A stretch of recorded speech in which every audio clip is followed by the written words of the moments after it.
Bonjour à tous, c'est Marion du média Les Meufs de l'Industrie et aujourd'hui je vous emmène avec nous chez Catelin dans le quotidien d'Héloïse. C'est parti. Salut Héloïse. Bon alors dis-moi, qu'est-ce qu'on fait aujourd'hui? On va passer la journée à l'atelier et d'abord on va aller changer de vestiaire. Allez, c'est parti. Bon alors Héloïse, on arrive sur ton environnement de travail. Dis-moi tout, par quoi tu vas commencer? D'abord on va commencer sur cette machine. Ok. Le but c'est de fabriquer une vis. Donc hier on a préparé la tête qui sera fraisée plus tard. Aujourd'hui on va faire le corps. D'abord je vais commencer à démonter les morts. Alors les morts c'est ce qui est sur le membrane, ce qui permet de tenir la pièce et donc de la faire tourner. Je suis née avec des personnes qui sont dans le manuel au quotidien. Dès mes 10 ans à peu près, j'ai commencé à construire des choses en palette, à réparer les appareils électriques. Je savais que je voulais faire du manuel. J'ai mon grand frère qui est gendarme et qui m'a emmenée sur le Charles de Gaulle. J'ai vu les rafales et je me suis dit que j'avais envie de les construire. Ok, donc là si je récapitule, tu as réglé tes morts pour serrer la pièce. Et c'est quoi les prochaines étapes après? Les prochaines étapes, c'est maintenant de vérifier mes outils et de regarder les plaquettes et de les changer si besoin.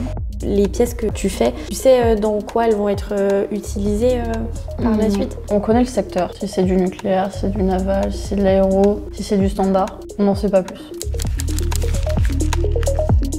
Donc maintenant on a fini la partie dans la machine, je peux dire ça comme ça, et maintenant je vais passer au programme. Pour quelqu'un qui n'aime pas l'école, je suis allée faire un bac pro, un BTS en plasturgie. J'ai changé un peu de voie, mais je suis restée dans l'industrie.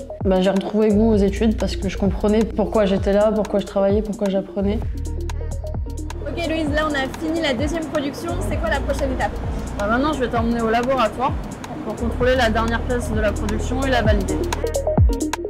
J'ai eu des préjugés. Par exemple, maintenant, c'est accessible à tout le monde. Il y a ce qu'il faut en fait dans l'atelier pour qu'on n'est pas obligé d'avoir 150 kg de muscles pour porter nos pièces. Enfin, il y a des chariots qui peuvent nous aider.